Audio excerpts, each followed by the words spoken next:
James Herman is the perfect man. As an architect working overseas, he had been making a pretty penny. He had millions of dollars in his bank account, but he was facing a problem. He couldn't withdraw any of his money, and there was some legal problem with him coming back. All he wanted to do was get back to the love of his life in Arizona, Connie Maricopa.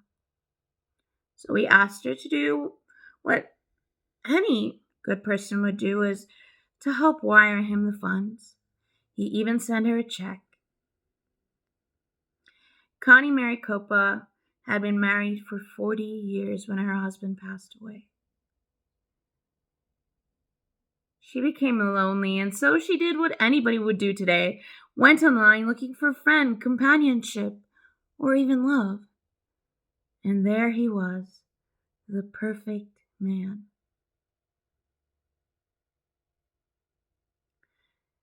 See, the thing is, James sent her a check after she had wired the money, and they were to go and cash the check when he returned, but something felt off. Something was just not right. So Connie took the check to the bank, and you will never believe it, but this check was signed by none other than the one, the only, Oprah Winfrey. If you can't tell, this check was fake. And James Herman, the perfect man, he was no perfect man. He was a scammer, a romance scammer. Connie had lost her entire retirement fund for love because he had said everything right. He had played every card perfectly. He was everything she had ever wanted. And yet, he broke her heart while he emptied out the bank. My name is Katie. I'm an elder millennial on the internet, which means I basically grew up on the internet. I also work in tech support, and I have helped many customers try and pick up the pieces after scammers had done the damage. So it is a passion of mine to tell the stories of victims of crimes, and therefore, this is the second episode of Cyber Saturdays. Welcome. Today we are talking about romance scams, and with Valentine's Day coming up, these scams have been on the uptick. Apps like Tinder, Bumble, Plenty of Fish, all of these apps are playing grounds for romance scammers, and none of us are immune. See, because these scammers get more and more advanced. Catfishing used to be you stole somebody's Facebook picture and their profile and you pretended to be someone else. But today, these scammers use techniques like social engineering, which is a hack of the human mind. See, we put so much information online about ourselves. We put hobbies, we put pictures with friends and families, statuses, where we went, our travels. All the information that would help us connect with people is the same information that hackers and scammers, in particular romance scammers, can use to win our hearts over, to be the perfect person for us, our perfect match. Say you go on Tinder. You create a profile. You put on all of your interests. You're looking for the perfect match. You even say your star sign and you're looking for your perfect match. Say for me, I'm Aries, and so it would be a Libra. Yeah, well, that's if you believe the internet anyway, or believe in star signs. But the point that I'm trying to make is that the information that we willingly put on the internet, that is the information that these scammers use. And so, catfishing today is a lot more advanced more than just stealing the picture of a Rhode Island realtor named Donnie Bennett. That was the picture that was used, the profile that was used by the perfect man, James Herman. Donnie Bennett is a real person, and his picture had been used by multiple scammers on multiple accounts. And this particular story and Connie's story is not unique. Connie's story is one of thousands of stories in the United States, in the world, day in and day out. And this time of year, it's even worse because we're looking for someone because it is Valentine's season.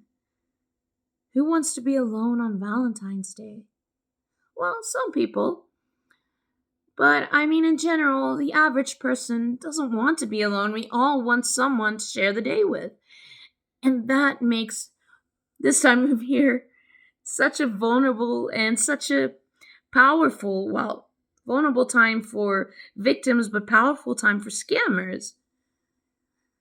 So, the things that we should start looking out for is, do they seem too good to be true? Just too perfect? Everything is just right. They tell you everything you've ever wanted to hear. You tell them about your past traumas. Oh, they understand and they will do everything to not be that person. Yes, it goes that deep. And yes, they exploit those vulnerabilities. It's always these emotional stories. And they've already won you over. They already made you love them. And so when they come with these stories, your heartstrings are tugged and empathy kicks in. And we want to help. Even though if we weren't in love, if we were looking from an outside perspective, we'd see the red flags. We'd see, hey, this is weird. This millionaire is having problems getting money from his own bank account. Something's wrong. And this is nothing to feel ashamed about. It is never the fault of a victim. We can never say the victim put themselves in this position. Scammers are so good at what they do. None of us are immune. The human mind, as beautiful and as powerful as it is, we're creatures of habit. And we're predictable in our actions. And we give freely, willingly on the internet our information today. So I challenge you to go take a look at your profiles online. Make sure that you have a strong password. Make sure you use two-factor authentication whenever possible. But make sure that you do not put your address or any uniquely identifiable information or information that could make you vulnerable. I like to add this to all of the stories in all of my videos because it is so true. Once you have been a victim of any form of online scam, you are more vulnerable than anybody else because you so badly need help that you would tell people online that you need help. And so in many cases, these romance scammers will then pretend to be someone else that will help you to track the scammer down by hacking their accounts and finding them. So be mindful of this. So how can we tell if this is a romance scam or not? How can we tell if we are being scammed? What are some key features of romance scams? Number one is they're too good to be true. They're telling you everything you want to hear. They never want to have a video call. They never really want a phone call. If they do phone call, the accent doesn't match the story, doesn't match the name. Very often, they have these emotional stories and these extreme situations that almost never happen. It's so extreme that you have to believe it because it is just too weird, right? And then once they have drawn you in with all of their perfect everything, by being the most amazing human that you could need. Yes, you, as a person, they became everything you wanted, your soulmate. Then, after having telling you these stories, well, what happens next? They ask you for money. They always ask you for money. It might start small, maybe $100 here or there for some clothes, or maybe a ticket for a flight. And it builds its way up and slowly but surely empties out your bank account. And in the case of Connie Maricopa, her entire retirement fund, her story is not unique. So many elderly folks fall prey to these scams every day. So if you have loved ones that you know are lonely and are online because they don't have enough friends in their real life, they don't have people, reach out. Make time for your friends and family so that they don't feel so alone that they go looking for love online. Because you never know. You might find Donnie Bennett, the Rhode Island real estate agent, who's a real person, or you might find the most perfect man, James Herman. And you know the saddest part? The saddest part in all of these romance scams. These scammers might have told you they love you. You believed that they were a real person. And so not only have you lost all of your money, and not only do you have to live with the realization that you've been scammed, the real heartbreak is that in the human mind, that was a real person. And we have to face the real loss of somebody that you thought you loved.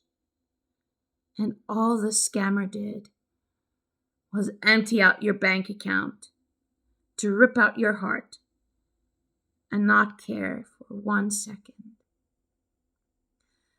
Connie told her story online, and I will share the link to her interview in the comments below. I want to end this video on a reminder that we are all vulnerable to romance scams. So, if it feels to be too good to be true, if it feels too perfect, it probably is too perfect. Your heart and your pocket is not worth some overly perfect person on the internet. If they're not willing to come to you in real life and spend real time with you, and if they tell you all these beautiful stories, it's time to get off of your phone, not send them any money, and go have some coffee with a friend or watch a movie and step away from social media, because no one deserves the cruelty of having your heart ripped out by a scammer that just doesn't care to leave you with nothing. Thank you for watching. Please like and subscribe, share your thoughts or questions about romance scams in the comments below. Have a great day. Bye!